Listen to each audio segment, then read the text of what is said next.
네, 안녕하세요. 3월 17일, 네, 마지막이네요. 네, 금요일이 왔습니다. 이번 주 금요일 날, 네, 일단 미 증시, 유럽 증시 일단 모두 급등으로 마무리되었습니다. 일단은 뭐 은행 리스크가 계속 부각이 되고 있는데 일단 먼저 일단 정부에서 일단 뭐 선제적으로 대응을 하고 있습니다. 뭐 미국 같은 경우에는 CVS에 이어서 시그니처인가요? 네, 그 은행 또 이어서 최근에 일단 또 리퍼블릭, 네, 퍼스트 리퍼블릭 조금 파산 우려 가능성이 나왔는데 먼저 유동성 공급한다라는 소식에 미 증시가 전약 후강으로 해서 급등으로 마무리되었고요. 일단 유럽 증시 쪽에 대한 부분도 마찬가지 뭐 CS 유동성 공급했는데 그게 조금 좋았는데 일단은 좀 우리 기대와는 다르게 ECB 쪽에서 유럽 중앙은행 쪽에서 금리 인상을 빅스텝을 갔습니다.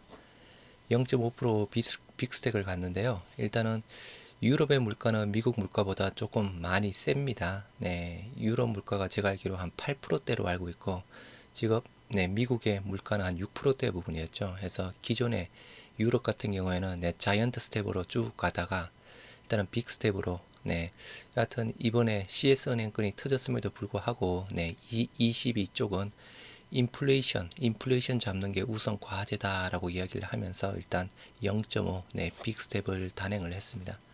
그럼에도 불구하고 일단 미증시 다우 1.17 그리고 나스닥 2.48 S&P 500 1.76%대에서 급등으로 마무리되었고요. 유럽 증시도 영국 0.89, 프랑스 2.03, 독일 1.57에서 마찬가지 뭐 전날 급락한 것 대비해서는 조금 덜 올랐지만 그래도 급등을 해서 마무리가 되었습니다. 필라델피아 반도체 지수가 4.05%대 올랐네요. 뭐 지금 현재 뭐 시장에서는 그저 여전히 2차 전지주가 주를 이루고 있고 그리고 로봇주 그리고 반도체 소부장주에서 이렇게 또 수급이 들어오면서 주도를 하고 있는 상황인데요. 여하튼 이제 뭐 2차 전지 쪽에 대한 부분은 약간 고점 이야기가 이제 너무 많이 나오고 있습니다. 뭐 에코프로비엠 합쳐서 뭐 네이버 시총을 넘어섰다. 외인들도 팔고 연기금도 팔고 있다 해서 일단 이제 조금 2차 전지 쪽에 대한 수급 부분이 일단 다른 쪽으로 조금 이동을 하지 않을까 싶습니다. 일단 그 수급이 우리 일단 셀트리온 헬스케어 쪽, 제약바이오 쪽으로 들어오기를 바라면서 이번 주 또 한 주 마지막 금요일 시작 마무리까지 모두들 또 잘 하시기 바랍니다. 은행 위기 신속 진화의 뉴욕 증시 다시 안도 랠리를 벌였다라고 하면서 나스닥 2.5%대 일단 먼저 미국 정부에서 미국의 퍼스트 리퍼블릭 공동 구제안 은행들이 공동으로 구제한 자금을 지원하겠다라고 합니다. 무이자로. 그리고 어제 스위스 당국 CS의 유동성 지원에 급반전을 보였다라고 하고 있습니다. 월스트리트저널에 따르면 JP모건, 시티그룹, 뱅크 오브 아메리카, 웰스파고 등 대형 은행들이 총 250억 달러 이상을 투자해서 퍼스트 리퍼블릭 은행을 구제하는 방안을 논의 중이다라고 합니다. 그리고 CS 부분 지원했다라고 하는 부분. 그래서 요게 일단은 어제 증시를 끌어올렸던 주요 원인 부분이고요. 아까 말씀드린 대로 유럽 중앙은행 22 예상을 깨고 빅스텝을 단행한 여파로 미 국채 금리는 오름세를 보였다. 일단은 미국의 FOMC 이제 다음 주 21일, 22일 열리는 사항인데 그죠? 일단 미국의 FOMC를 앞두고 22가 0.5를 올릴 것이냐, 뭐 0.25냐, 그게 조금 또 관건이었는데 일단은 22는 0.5 빅스텝을 갔습니다. 그런데 일단 미국 부분이랑 아까 조금 다르다라고 말씀을 드렸죠. 일단 미국 쪽은 0.5는 힘들 듯하고 그죠. 일단 0.25냐 아니면 동결이냐 쪽에 대한 부분인데 일단은 FOMC가 유럽 중앙은행 22 인플레이션 잡는 게 우선이다. 그걸 조금 우선시한다라고 하면 그죠. 0.25가 오르지 않을까 싶네요. 퍼스트 리퍼블릭의 39조 공급에 미증시 일제히 급등했다. 아무튼 뭐 이제 방향성 부분은 일단 오늘은 또 일단 국내 증시는 좋겠죠. 그래서 전체적인 방향성 부분은 일단 다음 주 FOMC 21일, 22일이 되어야 될 듯 하고요. 우리 국내에 뭐 금리 인하 이야기가 나오고 있습니다. 2분기 추경을 하고 3분기에 뭐 선진국 채권 지수, 이게 선진국 채권 지수라고 합니다. 세계 국제 지수 편입하고 4분기 한국은행의 금리 인하 전망이 제기가 됐다라고 합니다. NH투자증권에서 이렇게 예상을 하고 있는데요. 일단은 우리는 일단 지난달에 금리가 동결이 되었고 뭐 조금 올리다가 이제 금리 인하 연말 시장 여건이 긍정적일 것이다 라고 하면서 4분기에 금리 인하 이야기가 나오고 있는 상황입니다. 에코프로 그룹주 외국인은 팔기 시작했다. 네, 아까 말씀드린 대로 뭐 네이버 시총 합쳐서 네이버 시총에 비슷하다, 뭐 능가하다라고 이야기를 하고 있습니다. 엄청나게 올랐죠. 네, 엄청나게 오른 부분, 너무나 고과열 구간에 들어와 있는 상황입니다. 물론 이제 오르더라도 그죠, 조금 조정을 주고 오를 가능성이 높지 않을까 싶습니다. 네, 아무튼 여러분은 뭐 네, 신규 매수자는 아니고 그죠, 네, 보유자의 영역이죠. 2차전지 관련주 에코프로와 에코프로 BM 등을 무섭게 사들이던 외국인이 해당 주식을 내놓기 시작했다. 외국인 수급을 원료 삼아 탄력을 받더니 최근에는 개인 수급이 몰리면서 주가가 부양 중이다. 개인이 몰리고 있습니다. 네, 탈때가 되었죠. 네. 정권가에서는 과열 양상을 우려하고 있다 해서 네이버 시총까지 능가를 하고 있는 상황.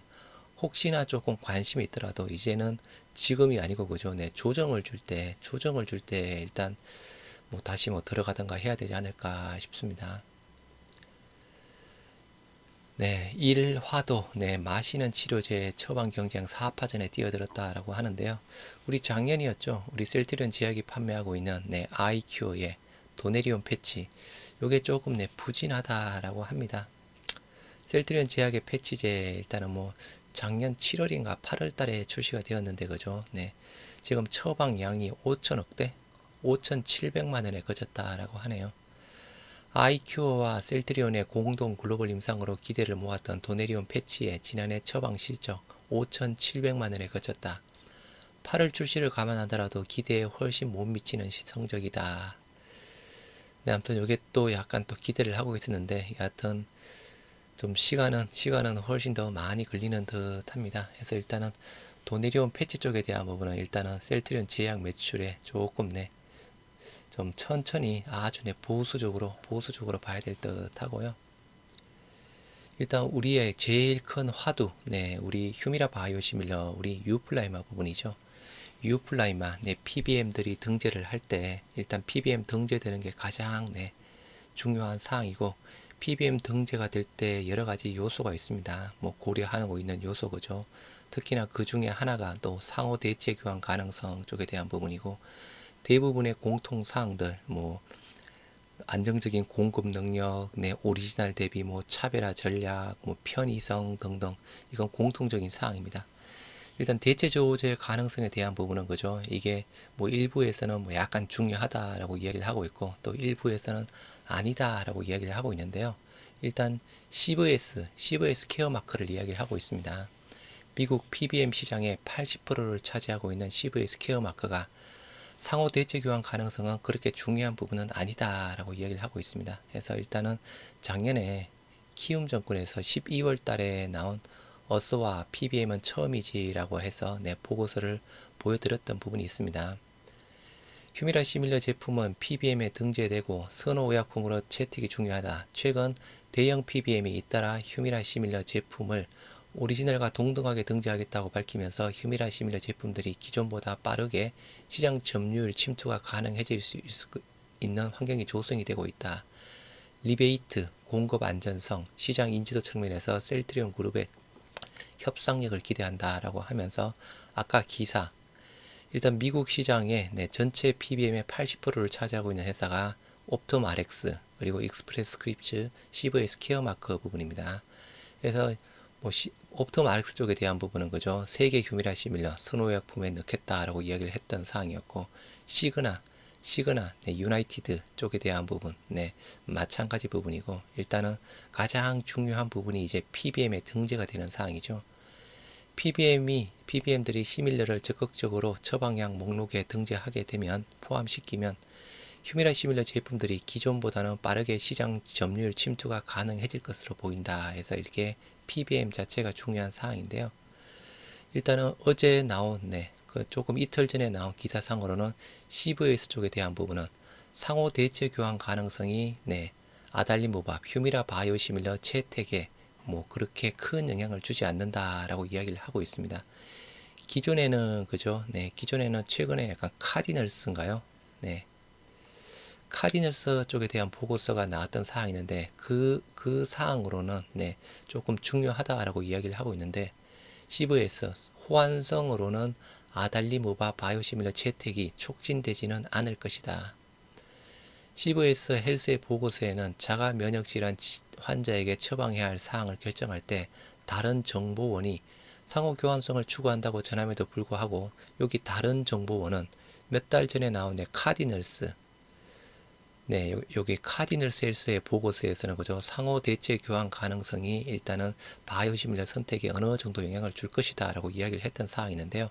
CVS 헬스 보고서에는 그렇지 않다라고 이야기를 하고 있습니다. 일단은 뭐 가격 경쟁력 쪽에 대한 부분을 네, 이야기를 하고 있는데요. 여하튼 뭐 서로 의견은 분분합니다. 그죠? 상호 대체 교환 가능성 중요하다, 중요하지 않다라고 하는데 일단은 중요하지 않다라고 하는 쪽은 에브비 오리지널사도 마찬가지고요.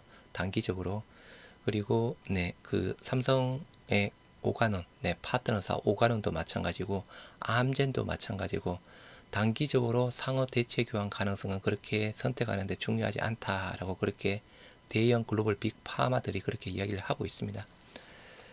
그리고 일단 뭐 상호 대체 교환 가능성 쪽에 대한 부분은 그죠 말씀드렸다시피 네 지금 승인받은 쪽이 베링글 인길하임의 실태조밖에 없습니다. 그게 1년간 독점 승인을 가지고 가는 사항이라서 2024년 7월까지는 베링글 인길하임이 네, 독점 승인, 네, 독점 유지를 가지고 가고 있는 사항이고요.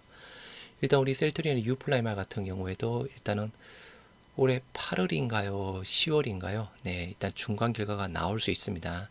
일부 기사에서는 네, 올해 모두 만료가 된다라고 하는 쪽도 있고 일단은 그 약간 클리니컬 트라이얼스 쪽에 대한 부분은 실질적인 임상 3상 종료 부분은 2024년 1월인가 2월로 되어 있습니다. 조금 앞당겨져 있는 상황이고요. 계획보다 앞당겨져 있고 중간 결과가 올해 안에 나오는 것만으로도 중간 결과 상으로도 승인 신청 가능할 것이다 라고 믿고 있습니다. 네, 일단은 상호 대체 교환 가능성 그렇게 중요한 사항은 아니다. 시장의 80%를 차지하고 있는 옵톰 RX, 익스프레스 스크립츠, CVS 케어마크 중에 CVS 케어마크 쪽에서 그렇게 보고서를 내어놓았습니다. 네, 아무튼 이번 주 마지막 금요일인데 네, 이번 주 좀 마무리는 그죠. 우리 셀트리온 삼형제 그동안 조금 네, 기관들 들어왔던 수급이 조금씩 좀 쉬고 있는 상황인데 반대로 이제 외인들 수급이 셀트리온 삼형제 쪽으로 들어올 모양새를 가지고 있습니다. 뭐 제약이라든가 헬스케어 쪽은 벌써 들어왔고 셀트리온 쪽까지 어제 잠깐 들어왔죠. 그래서 일단 외인들 수급 자체가 네, 들어오면 조금 다시 한번 좋은 모습을 보여줄 수 있지 않을까 싶습니다. 뭐 외인들이 에코프롭주 네, 팔기 시작했다라고 하니 그죠. 네, 이 판 수급이 셀트리온 쪽으로 들어왔으면 좋겠네요. 네, 이번 주 네, 모두 또 화이팅입니다. 마무리들 잘 하시기 바랍니다. 감사합니다.